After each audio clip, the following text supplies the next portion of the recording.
Hello guys, in this tutorial you will learn how you can invite new members to your workspace on Gamma AI, for example, to work with them on the same presentations or projects. So let us guide you through it. In the first step, navigate to Gamma AI, log into your account, and in the next step, click into Settings and Members here on the left hand side. Next, switch from the Overview tab to the Members tab.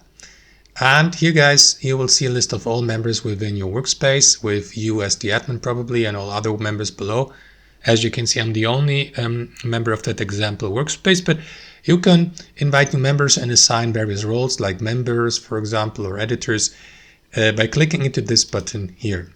Now guys, there are two ways how you can invite new members to a workspace. You may do that either via email invitations or through an invitational link. If you decide to do that through the invitational link, choose this option, click into copy link here, and that is going to copy that invitational link to your clipboard so that you may now send an invitation via direct messaging services or emails to your potential future workspace members, and then simply navigate to pending invitations and see if the given user has accepted or declined your invitation.